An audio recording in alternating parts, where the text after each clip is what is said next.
Hi everyone, I'm Patty Boysenalt, and today we're going to be making an autumn apple crisp. We're going to be using these Honeycrisp apples grown locally here at Rogers Orchards in Southington. Right now that's the only variety that's available locally. In a couple of weeks we're going to be seeing McIntosh, Cortland, Empire, and Gala apples coming in locally. I personally choose to use two different varieties in my apple crisp. I feel like the combination adds to the complexity of the flavor and the texture. But before we get started, I was asked about my own career and what inspires me with cooking. Well, I've been cooking professionally for 35 years. I worked as a banquet chef at the AquaTurf Club and currently at the Farmington Club.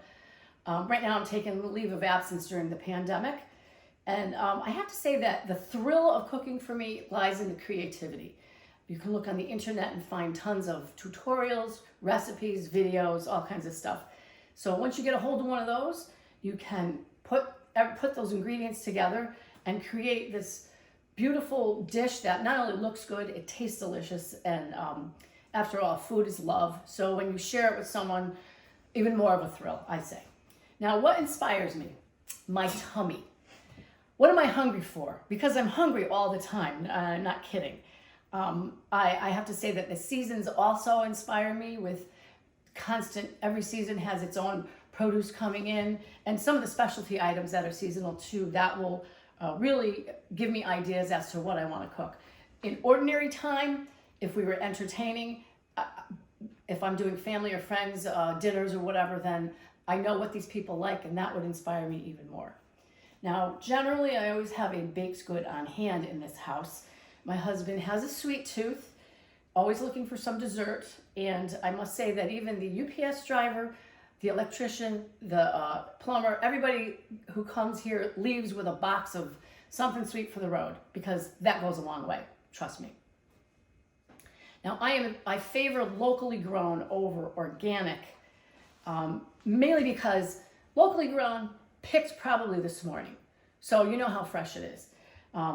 Organic maybe was grown in another state, picked a couple weeks ago, and sat on a truck for that long, maybe to get to your grocery store.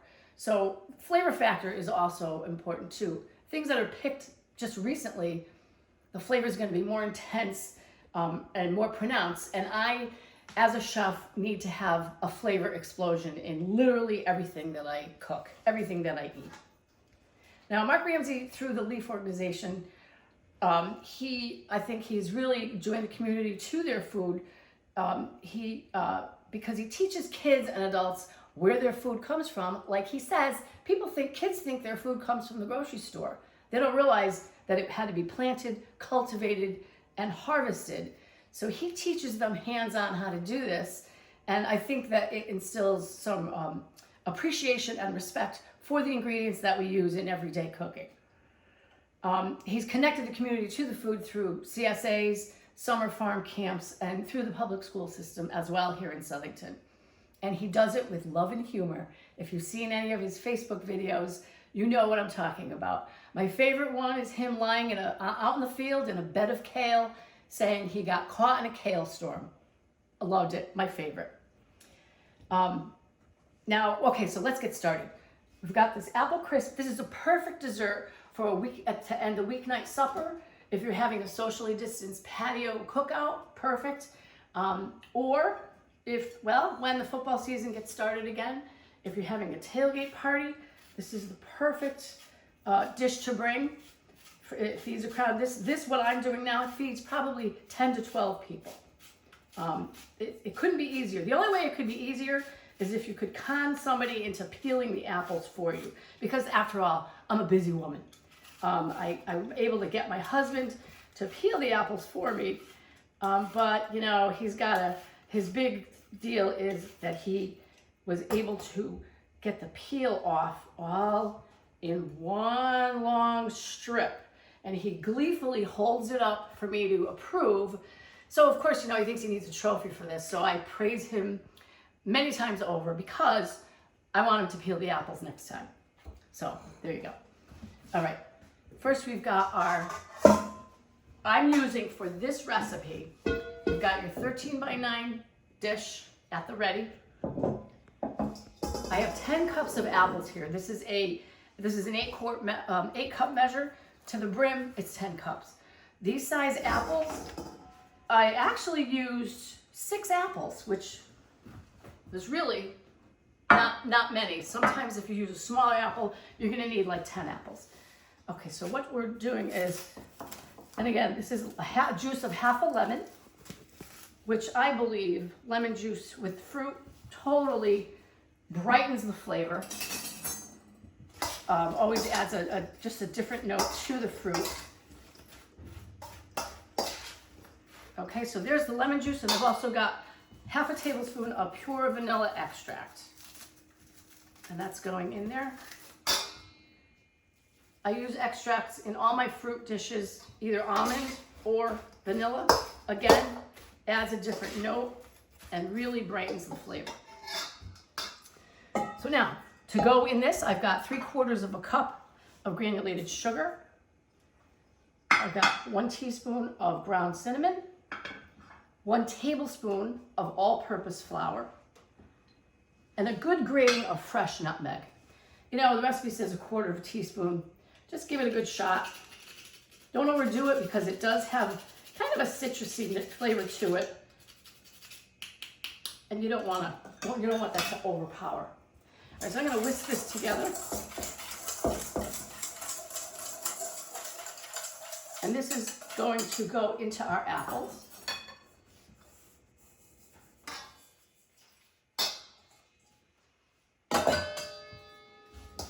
Just toss that up till it's nice and coated. There you go. And then we're going to throw this into our 9x13. Our 9x13 pan. Make sure we get every last bit.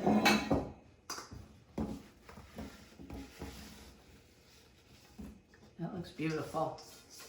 Make sure you get all this lovely residuals on the bottom here, because that is flavor. Flavor is so important. Okay. I'm going to move this aside. Now for the topping. Here's what we have. We've got 1 cup of all-purpose flour, 3/4 of a cup of light brown sugar packed.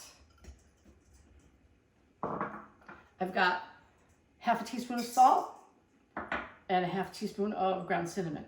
Now, why salt? Salt in most recipes is necessary to just to bring out the flavor. I mean, if you don't put salt in, things are going to taste very flat.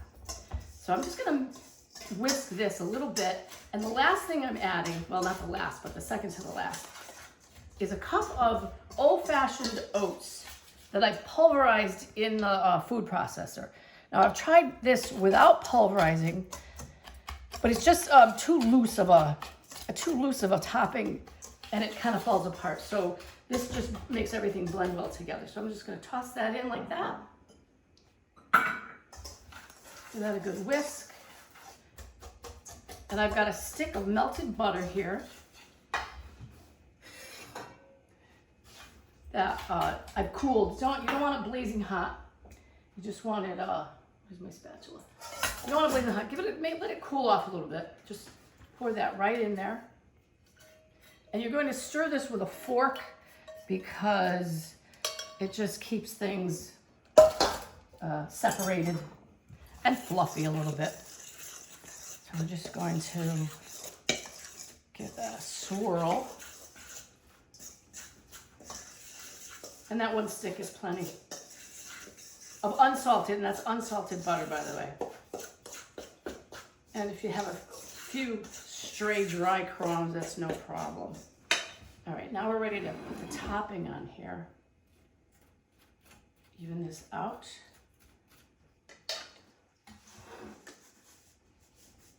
I'm just gonna get that as even as I can.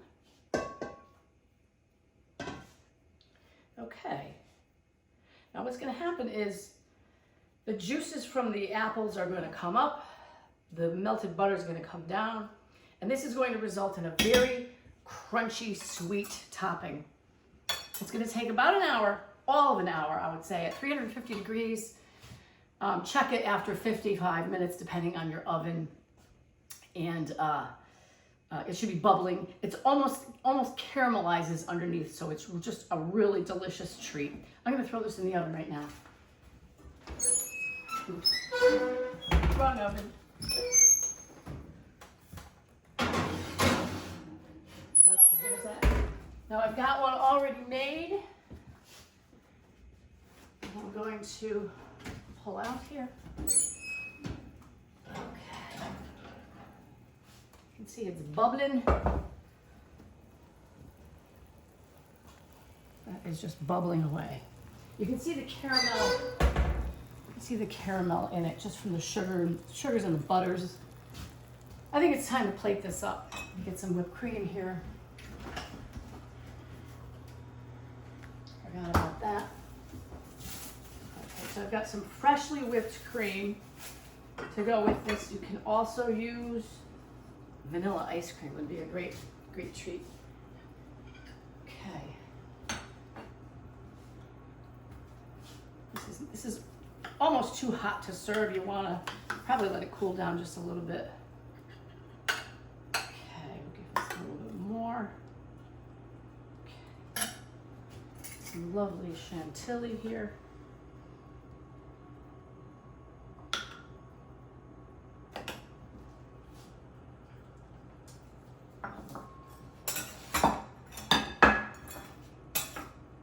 Last but not least, always garnish your dishes. It shows you care. All right, there you have it. Autumn apple crisp, locally grown. Should I taste it? I think I should. I may have to blow on it. It's a little hot. Wow. This is really delicious.